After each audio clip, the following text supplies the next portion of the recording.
This recording is copyright. Test 3. This is the IELTS listening test. You will hear a number of different recordings and you will have to answer questions on what you hear. There will be time for you to read the instructions and questions, and you will have a chance to check your work. All the recordings will be played once only. The test is in 4 parts. At the end of the test, you will be given 10 minutes to transfer your answers to the answer sheet. Now turn to Part 1.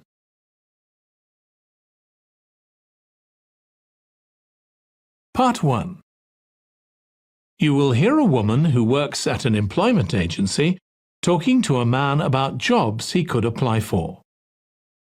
First, you have some time to look at questions 1 to 5.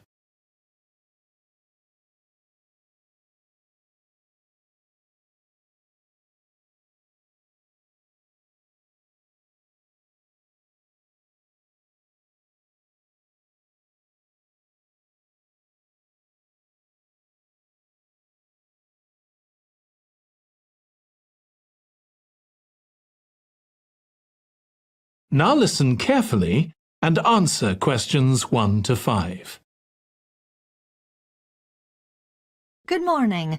Thanks for coming in to see us here at the agency, Joe. I'm one of the agency representatives and my name's Sally Baker. Hi, Sally. I think we spoke on the phone, didn't we? That's right, we did. So thank you for sending in your CV. We've had quite a careful look at it, and I think we have 2 jobs that might be suitable for you. OK. The first one is in a company based in North London. They're looking for an administrative assistant. OK. What sort of company is it? They're called Home Solutions, and they design and make furniture. Oh, I don't know much about that, but it sounds interesting. Yes, well, as I said, they want someone in their office, and looking at your past experience, it does look as if you fit quite a few of the requirements. So on your CV it appears you've done some data entry? Yes. So that's one skill they want. Then they expect the person they appoint to attend meetings and take notes there. OK. I've done that before, yes. And you need to be able to cope with general admin. Filing and keeping records and so on. That should be OK. And in my last job, I also had to manage the diary. Excellent. That's something they want here too. I'd suggest you add it to your CV. I don't think you mentioned that, did you? No. So, as far as the requirements go, they want good computer skills, of course, and they particularly mention spreadsheets. That should be fine. And interpersonal skills, which would be something they'd check with your references. I think that should be OK, yes. Then they mention that they want someone who is careful and takes care with details. Just looking at your CV, I'd say you're probably all right there. I think so, yes. Do they want any special experience? I think they wanted some experience of teleconferencing. Oh, I've got 3 years' experience of that. Let's see. Yes, good. In fact, they're only asking for at least 1 year, so that's great. So is that something that might interest you? It is, yes. The only thing is, you said they were in North London, so it would be quite a long commute for me. OK. Before you hear the rest of the conversation, you have some time to look at questions 6 to 10.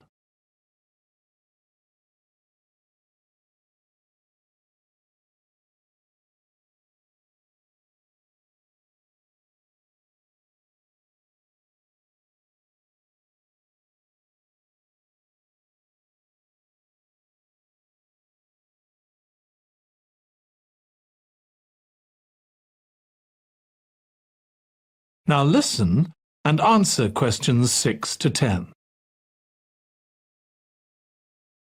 So the second position might suit you better as far as the location goes. That's for a warehouse assistant, and that's in South London. Yes, that would be a lot closer. And you've worked in a warehouse before, haven't you? Yes.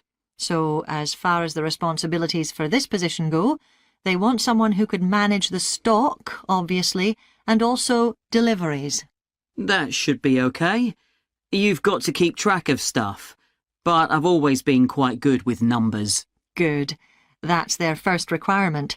And they want someone who's computer literate, which we know you are. Sure. Then they mention organisational skills. They want someone who's well organised. Yes, I think I am. And tidy? Yes, they go together really, don't they? Sure. Then the usual stuff. They want someone who can communicate well, both orally and in writing. Okay. And for the last warehouse job I had, one of the things I enjoyed most was being part of a team. I found that was really essential for the job. Excellent. Yes, they do mention that they want someone who's used to that, yes. Now, when you were working in a warehouse last time, what sorts of items were you dealing with? It was mostly bathroom and kitchen equipment, sinks and stoves and fridges. So you're okay moving heavy things? Sure, I'm quite strong and I've had the training. Good.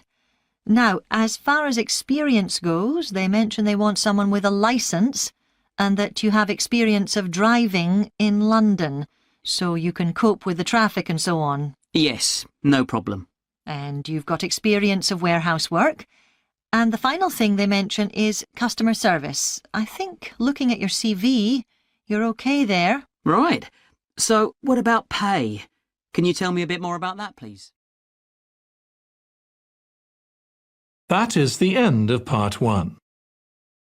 You now have 1 minute to check your answers to part 1.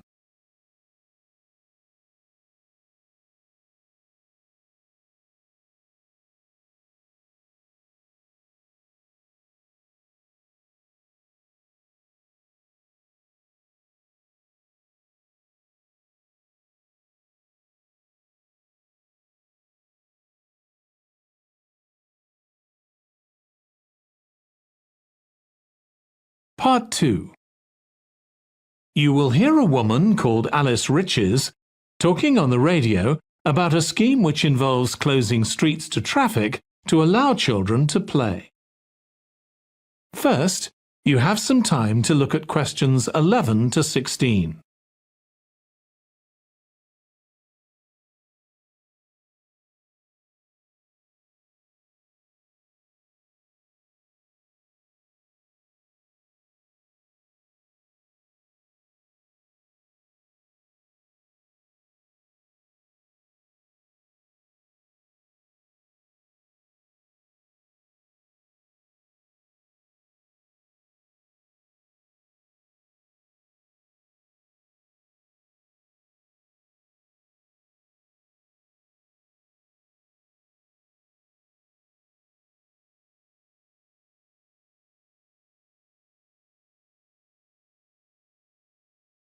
Now listen carefully and answer questions 11 to 16.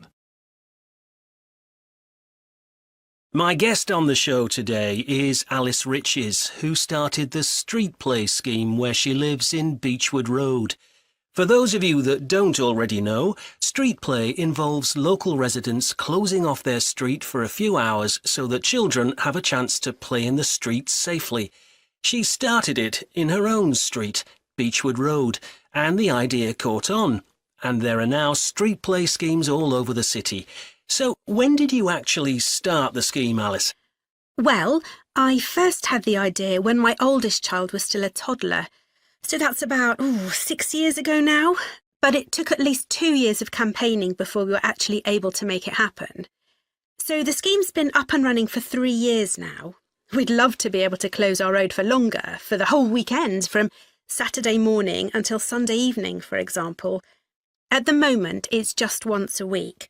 But when we started, it was only once a month. But we're working on it. So what actually happens when Beechwood Road is closed? We have volunteer wardens, mostly parents, but some elderly residents too, who block off our road at either end. The council have provided special signs, but there's always a volunteer there to explain what's happening to any motorists. Generally, they're fine about it. We've only had to get the police involved once or twice. Now, I should explain that the road isn't completely closed to cars, but only residents' cars are allowed. If people really need to get in or out of Beechwood Road, it's not a problem as long as they drive at under 20 kilometres per hour. But most people just decide not to use their cars during this time, or they park in another street. The wardens are only there to stop through traffic. So, can anyone apply to get involved in street play? Absolutely. We want to include all kids in the city, especially those who live on busy roads. It's here that demand is greatest. Obviously, there isn't such demand in wealthier areas where the children have access to parks or large gardens, or in the suburbs where there are usually more places for children to play outside. I'd recommend that anyone listening who likes the idea should just give it a go. We've been surprised by the positive reaction of residents all over the city, and that's not just parents. There are always a few who complain, but they're a tiny minority. On the whole, everyone is very supportive and say they're very happy to see children out on the street, even if it does get quite noisy. Before you hear the rest of the conversation, you have some time to look at questions 17 to 20.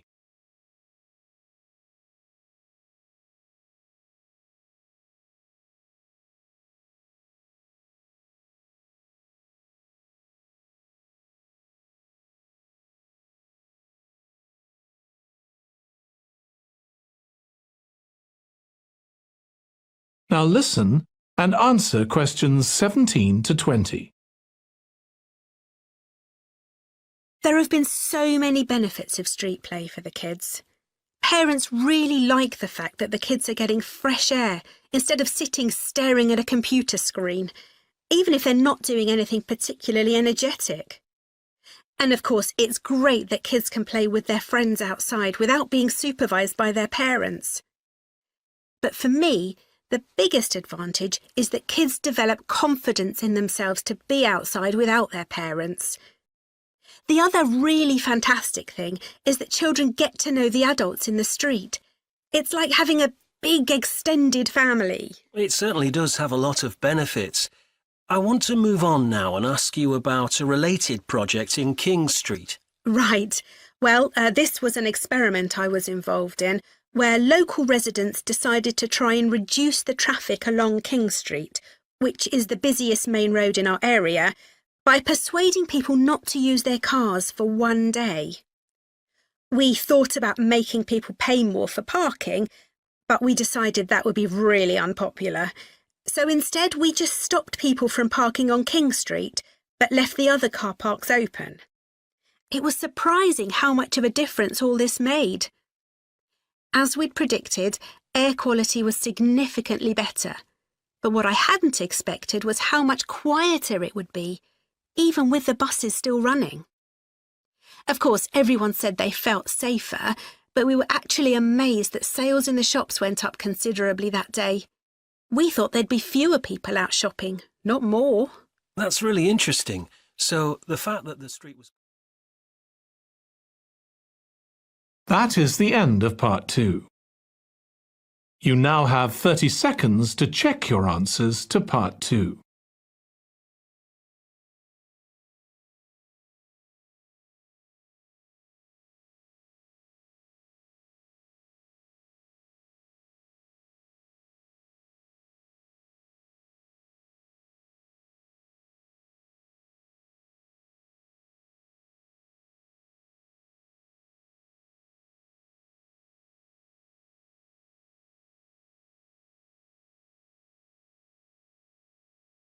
Part 3.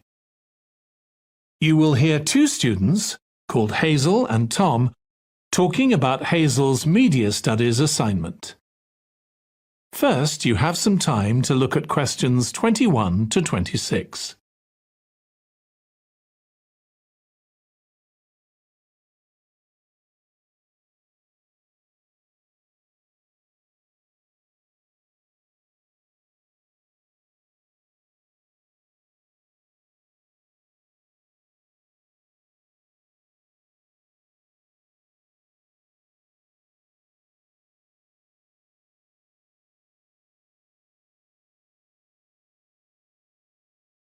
Now listen carefully and answer questions 21 to 26. Tom, could I ask you for some advice, please? Yes, of course. If you think I can help. What's it about? It's my first media studies assignment, and I'm not sure how to go about it. You must have done it last year. Is that the one comparing the coverage of a particular story in a range of newspapers? That's right. Oh, yes. I really enjoyed writing it. So, what sort of things do I need to compare? Well, there are several things. For example, there's the question of which page of the newspaper the item appears on. You mean because there's a big difference between having it on the front page and the bottom of page 10, for instance? Exactly. And that shows how important the editor thinks the story is. Then there's the size. How many column inches the story is given. How many columns it spreads over. And I suppose that includes the headline. It certainly does. It's all part of attracting the reader's attention. What about graphics? Whether there's anything visual in addition to the text? Yes, you need to consider those too, because they can have a big effect on the reader's understanding of the story. Sometimes a bigger effect than the text itself. Then you'll need to look at how the item is put together. What structure is it given? Bear in mind that not many people read beyond the first paragraph. So what has the journalist put at the beginning? And if, say, there are conflicting opinions about something, does one appear near the end where people probably won't read it? And newspapers sometimes give wrong or misleading information, don't they?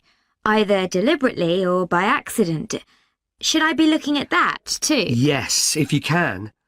Compare what's in different versions. And as far as possible, try and work out what's true and what isn't. And that relates to a very important point. What's the writer's purpose? Or at least the most important one, if they have several. It may seem to be to inform the public, but often it's that they want to create fear or controversy, or to make somebody look ridiculous. Gosh, I see what you mean. And I suppose the writer may make assumptions about the reader. That's right.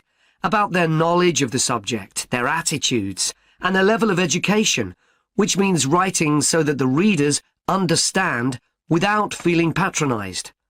All of that will make a difference to how the story is presented. Before you hear the rest of the discussion, you have some time to look at questions 27 to 30.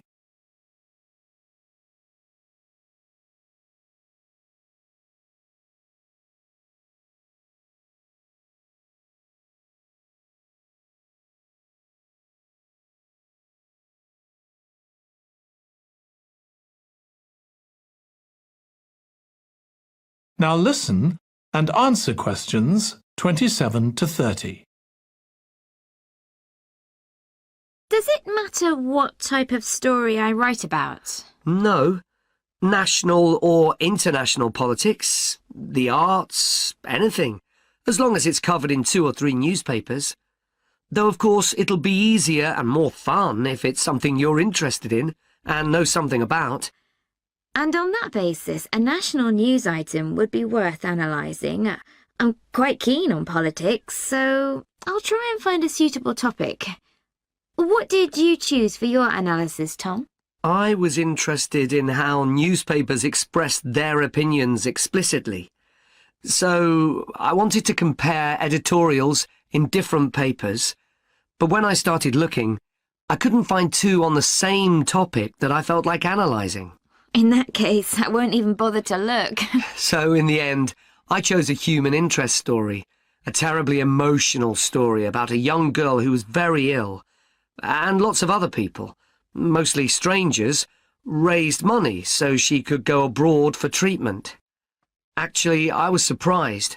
Some papers just wrote about how wonderful everyone was, but others considered the broader picture, like why treatment wasn't available here. I usually find stories like that raise quite strong feelings in me. I'll avoid that. Perhaps I'll choose an arts topic, like different reviews of a film or something about funding for the arts. I'll think about that. Yes, that might be interesting. Okay, well, thanks a lot for your help, Tom. It's been really useful. You're welcome. Good luck with the assignment, Hazel. That is the end of part 3. You now have 30 seconds to check your answers to part 3.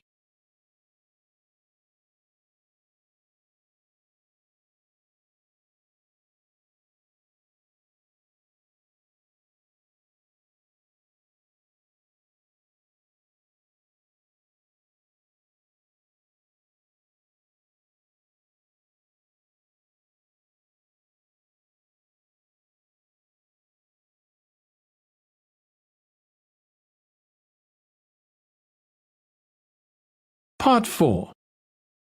You will hear part of a lecture on the early history of keeping clean. First, you have some time to look at questions 31 to 40.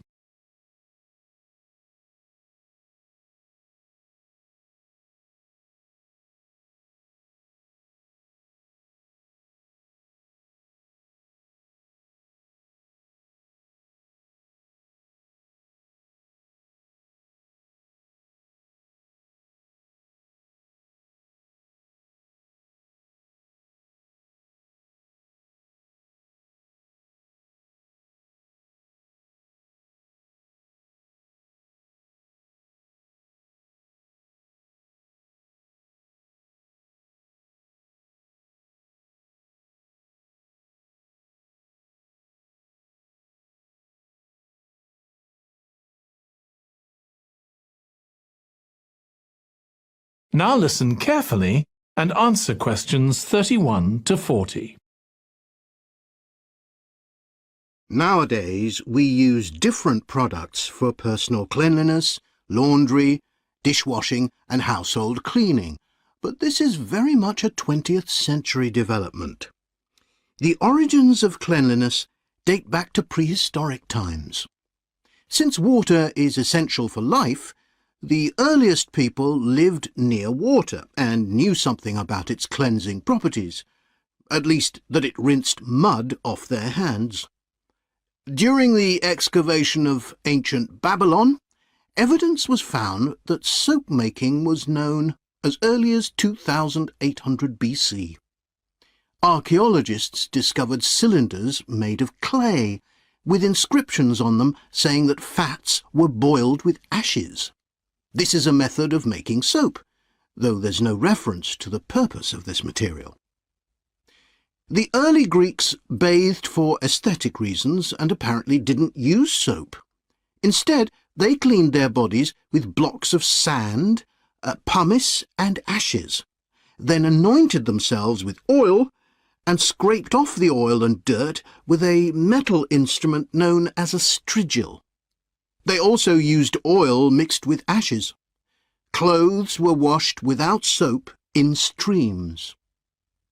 The ancient Germans and Gauls are also credited with discovering how to make a substance called soap, made of melted animal fat and ashes. They used this mixture to tint their hair red. Soap got its name, according to an ancient Roman legend, from Mount Sapo, where animals were sacrificed, leaving deposits of animal fat. Rain washed these deposits, along with wood ashes, down into the clay soil along the river Tiber. Women found that this mixture greatly reduced the effort required to wash their clothes. As Roman civilization advanced, so did bathing. The first of the famous Roman baths, supplied with water from their aqueducts, was built around 312 BC. The baths were luxurious, and bathing became very popular. And by the 2nd century AD, the Greek physician Galen recommended soap for both medicinal and cleansing purposes.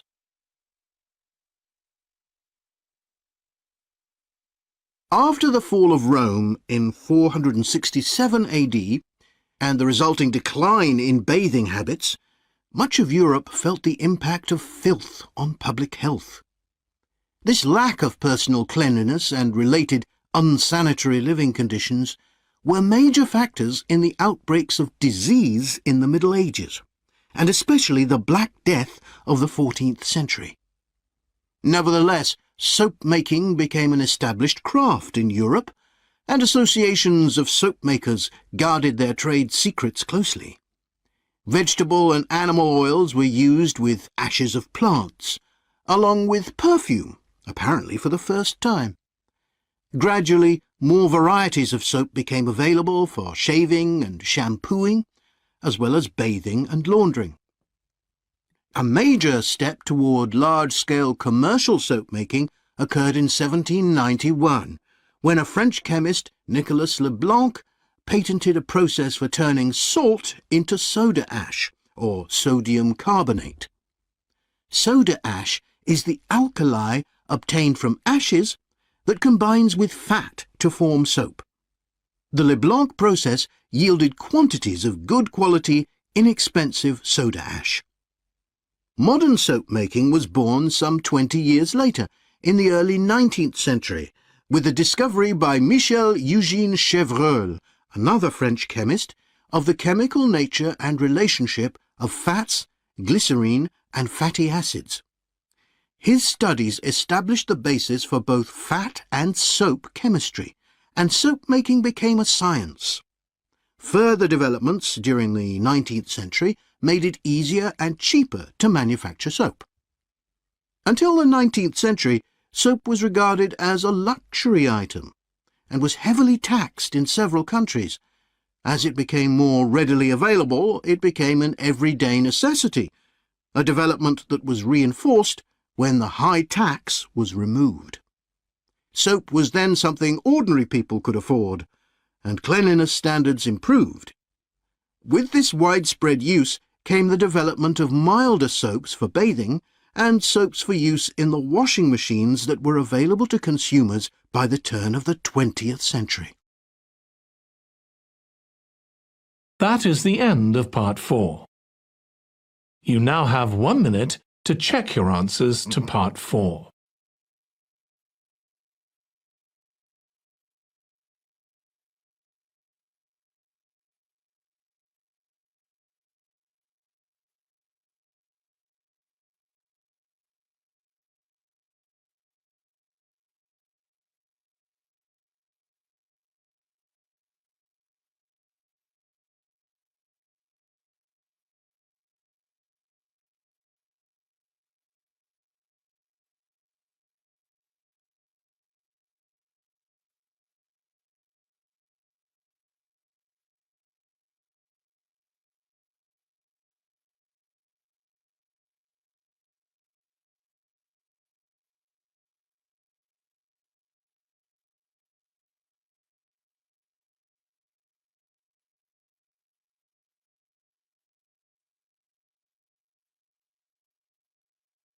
That is the end of the listening test. In the IELTS test, you would now have 10 minutes to transfer your answers to the answer sheet.